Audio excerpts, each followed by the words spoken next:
I'm Susie Thiel, the director of the dance program in the College of Fine Arts, Department of Theater and Dance. I'm Shannon Burgess, graduate of University of Kentucky, first dance major graduate, University of Kentucky under Miss Susie Thiel. Yeah, so we were so fortunate that Shannon was our first dance major. I started the dance minor 10 years ago, and within 2 years, we had over 50 dance minors. And 3 years later, we had 70 dance minors. So it made sense to start a major. We launched our major 3 or 4 years ago now. And Shannon started off as a dance minor, and he stayed an extra semester so he could get his dance major.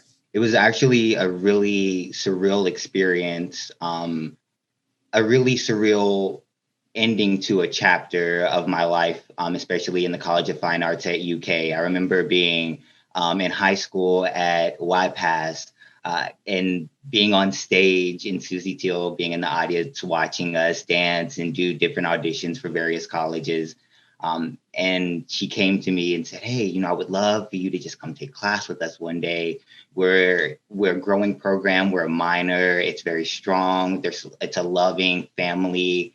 And it was a very different vibe from the program that Susie was presenting versus the other collegiate programs that were being presented. And of course, being a male dancer, a lot of people are like, hey, just try to come, try to do this, we can make a way for scholarships, and there's this option and this option. Ultimately, it was something very loving about the approach that Susie had. And I knew that although it wasn't a major, and at that time I was a dance major at YPAS, and it was something that I was really wanting to move forward with, I knew there were a lot of opportunities at the College of Fine Arts. And with this growing program, I still had the opportunity to dance. And I remember taking my first class and thinking, a minor?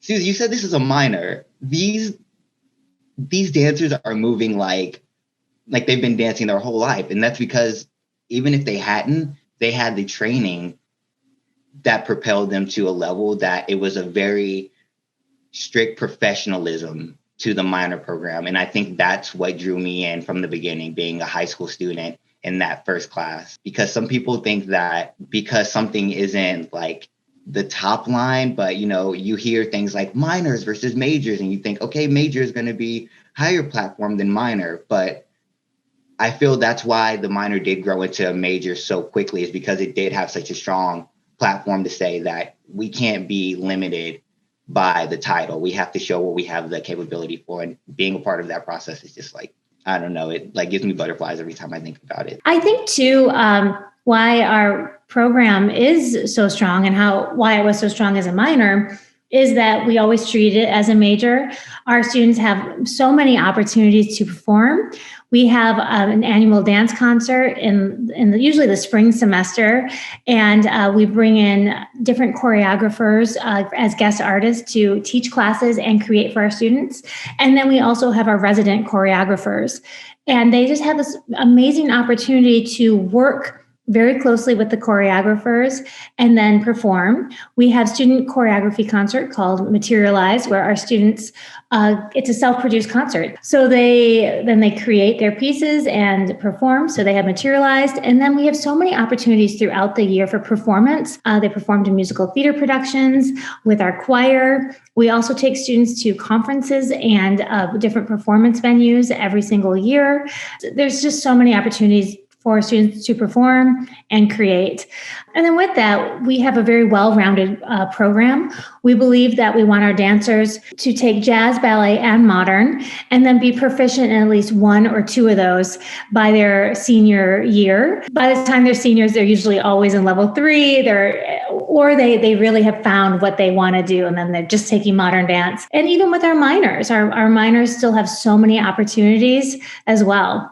Or that's the portion that really set the program apart from other dance minors, is like you said, it was always treated as a major, and there were so many opportunities from the beginning. There's dance concert, like you said, there's materialize, there's choreography classes, there's chances to perform in the musicals that are being presented by the College of Fine Arts, to be on the dance crew in those positions. But then ultimately, the thing that really stood apart was the fact that there was always this grand gala. There was always a spring performance where we were able to work on a piece with guest artists. I remember there was a year where Summation came in from New York, and just working with them versus working with our professors that we work with day in and day out, or a guest artist who is more in the general area, such like a realization that there's so many opportunities that can be presented if we take the moment to allow them to come into our lives.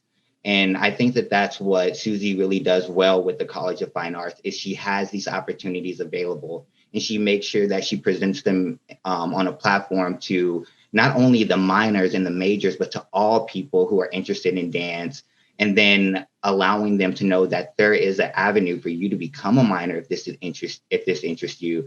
And there's avenues for you to furthermore become a major if you're finding that this is something that really propels you to a higher place professionally, emotionally, and as an artist. And I think that the fact that she's able to give such love to not only the majors, but the minors and the people interested in dance who aren't necessarily aligned with either avenue, shows that at the core of the dance department, if you want to perform, if you want to know more, if you want to try something different, it is available for you at the College of Fine Arts in the dance department. And that's what really resonated with me.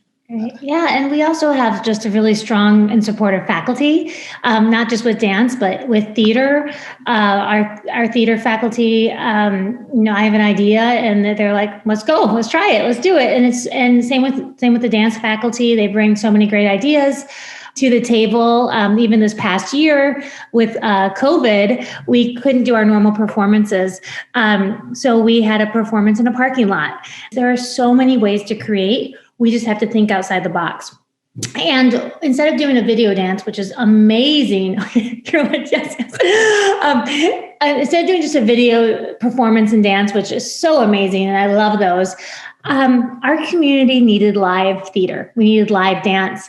But what happened is we had a dance concert in a parking lot. There was cars that would circle the dancers, and then their headlights would illuminate the performers. And there was 3 different dance works, and all of the pieces were related to what was happening in the moment with Black Lives Matter, COVID-19 and being isolated, and also this idea of what are we doing as dancers right now. So it was just a really special opportunity and performance. And again, one of the main goals is we were also just instilling this to our students. We're not just going to sit back and wait. What can we do? We can get out there and do it.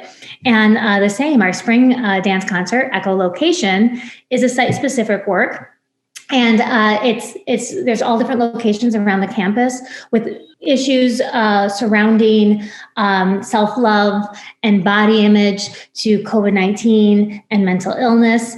And kind of the same idea, we wanted to be out in the community. And what's really special about Echolocation is we have student choreographers and faculty choreographers within the same concert, because with COVID-19, we couldn't do our typical materialized. So we combine these all. And again, our students now are thinking, okay, I did learn about site-specific dance and introduction to dance in one of our dance classes, dance history. We dabbled with it in choreography, but now we get to put it into action. Like you said, just working with the faculty in general has always been something that's been offered and really pushed. And I think the connections between the students and the faculty show how we not only grow as students, but the faculty also grows to become better coaches and teachers and educators, and just ways to connect with different personalities.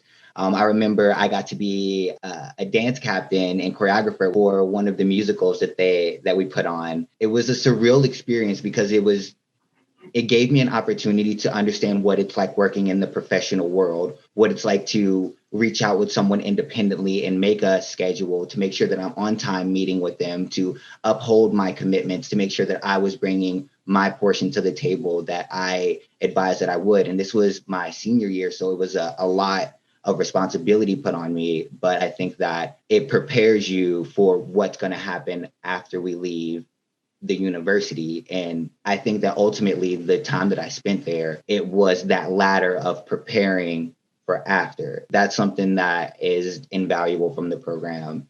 So to see that, everything is really just making its full circle, the site-based classes turning into site-based pieces, really combating the issues and walls and boundaries we have in our world, and showing that even with those boundaries, our art will prevail. And I think that message that you're sending to the dancers is like something that a tendu pas de bourrée at a bar really couldn't teach them, or teach us, or teach, people who consume art in general. And it's just so important, right? It shows that you're not bound by any sort of time. You're only bound by yourself. And I think that that's kind of goes along with the whole idea of the opportunities that you do present, is that you're not bound by anything other than yourself and the motivation that you have. And I think being in college and being a young person in college, that's something that me specifically, I struggled with, is that motivation piece. And I think to know that there was always opportunities available, even if I had to go out to get them, they were there. But even more so on those times where maybe I didn't feel the most motivated to want to prevail or want to continue searching for opportunities, I would open my chain email from Susie. Hey, don't forget, we've got auditions coming up for this. Everyone who wants to do this, there's the summer camp coming up. Year's coming to the end, to make sure that you guys are getting ready for dance. It was this constant push for there are opportunities and they're here. And if you need help to make it to those opportunities, we're here to help you achieve those opportunities. And I think that helped me prevail through my 4 years at UK, because it wasn't always the easiest, knowing that the support system within the faculty and within the program and just within the artistry itself was available, really helped me get to where I am now. And now I'm in Miami and I'm teaching my dance classes and I'm working on my own sort of style of movement. It's like a combination of contemporary and hip hop. And I'm super excited to start presenting that on like a broader scale, especially when COVID-19 things start to settle down. You don't have to wait 2-3 years after college, after being in the scene, after experiencing things for a while, to really start saying, okay, this is me. This is my presence. I want to put my work out there, continue to grow, but I still want to show that I have art that I want to share and grow on. Will you talk about a typical day as a dance major at University of Kentucky? Yeah. Oh my goodness. So a typical day I can't speak for everyone, but I would like to say a typical day for me at the University of Kentucky started before I had my first class, because as Susie would remind us, as Teresa would remind us, as all of the faculty would remind us, that your training doesn't end in the studio. I'm waking up early in the morning. I'm hitting the gym before I get to class so I can start getting warmed up. My first class of the day was always a dance class. And I always tried to make sure that I set up my schedule that way, because start your day off good, right? So 9:00 dance classes is kind of the typical. You have either your ballet or your modern at that time while I was a student. So on Tuesdays and Thursdays were my modern days, and on Wednesdays and Mondays were my ballet days. So I kind of like flex what I did in the morning or change it around for my warm up depending on which class I had. So for instance, if I had ballet, I'm doing a lot of like long stretching. I'm doing a lot of like core building and like warming up my body. And then if I'm having modern, I'm doing a lot of deep breathing, yoga, relaxing, getting grounded, finding that mental state. Getting there around 8:30 so we can make sure we're warming up before we have the class, because the last thing you want to do is go immediately into your class, into that warm-up combination completely unstretched, completely unwarm. And it also shows that you are giving respect to the choreographer or the professor who's going to be taking you through the course. Always starting off very structured classes. We've got our warm up. We've got our floor. If it's a ballet class, we've got our bar. The combinations were always explained very vividly, making sure that we understand not only the language. So if we're in ballet, we're not going to be using the same language that we're using in modern, because making sure that you're understanding the language is going to help understanding the way that we're able to connect when people are communicating with us. And it starts to shorten the explanation time. So it's no longer extend through your leg with a time due. After a while, it's understood that we're going to time due forward, and the mechanisms of your time due, we're going to make sure that you're going through the ball of your foot, through the toes, all the way into that point. And that's something that's understood. And when it's not at a certain point, that's where we have the faculty coming in and really having that individual time with us, even in the class, saying, hey, you know, I'm seeing you work through this point. I really want you to make sure that through this class, this is what you're focusing on. You know, I know we've talked about maybe your ribs or maybe your shoulders, but today I want you to, you know, keep those in the back of your mind, but really work on stretching through that point when you're doing any sort of jumps or time dues. And I think that sort of direct feedback within those classes really allowed me to understand that the professors were there to help me grow.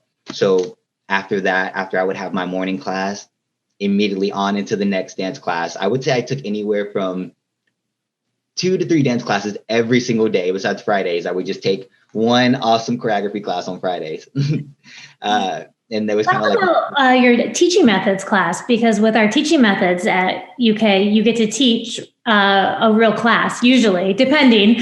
Some students go off campus and they teach in different studios if they're interested in that. But you taught a few classes for us while you were. I did. In my teaching methods class, it was an opportunity for me to teach several different genres. And I actually chose to teach a modern class and a hip hop class, because those were the 2 genres that I was more focused at the time. And it really gave me a chance to not only understand how my professors teach and how the way that they teach influence the way I teach, but how I can use nuances from your teaching style and how I can use it and expand upon it. I know that one thing specifically that I got from your teaching style is the way you build on a specific topic. For instance, if we were in a class and you were teaching about backspace, the warm-up was backspace, the across the floor was backspace, the center combination included backspace, all the way seamlessly through the class, where you're making sure that you have this ongoing theme and you're trying to bring it to the end. That way, when we're doing the combination and it's a whole combination about releasing and having your chest open, we're already there. There's no need. I know, right?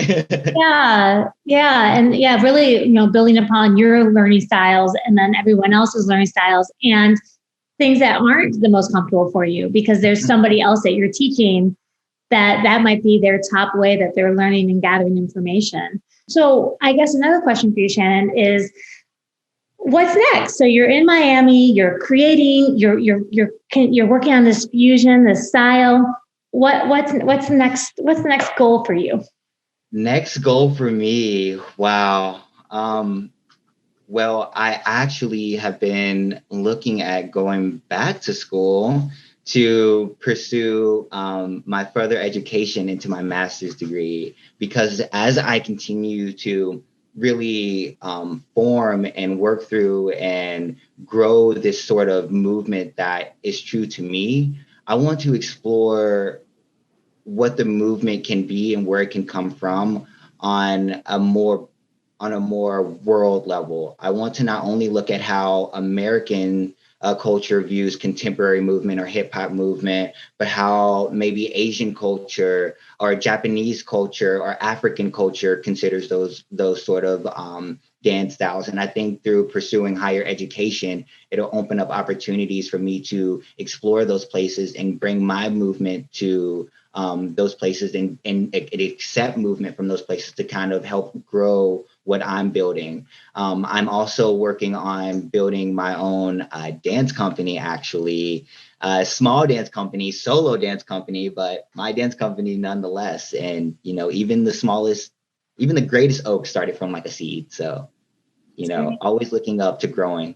Yeah. And I mean, you brought up a good point where you're talking about with going to different countries, that ethnographic research, right? Where you're going in and you're learning the styles, and then you're continuing to mold and shape your own path of what you're teaching and creating. But I mean, that's, I think, why we're attracting some certain students, because that's dance scholarship, and we're at a research one institution, and the dance curriculum closely follows this research and creative activity route. So from the very first class you take, Introduction to Dance, which is a dance appreciation class, but you're diving into theory, you're diving into research, you're diving into research as practice, which is creative activity, could be choreography or teaching or written work.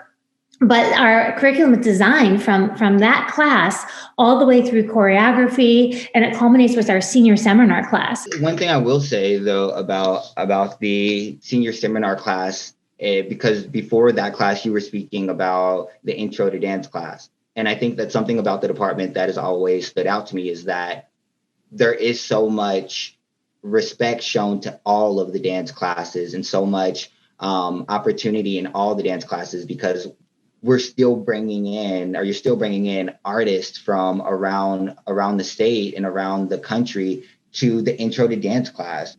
It's not, oh, let's look at a video of someone playing folk music and leave it at that. It's, let's understand folk music. Let's look at the video. Let's bring in a folk artist to play some folk music and talk about folk and to do folk dance with you. Did you take square dance, Appalachian square dance? Yes, I took Appalachian square dance.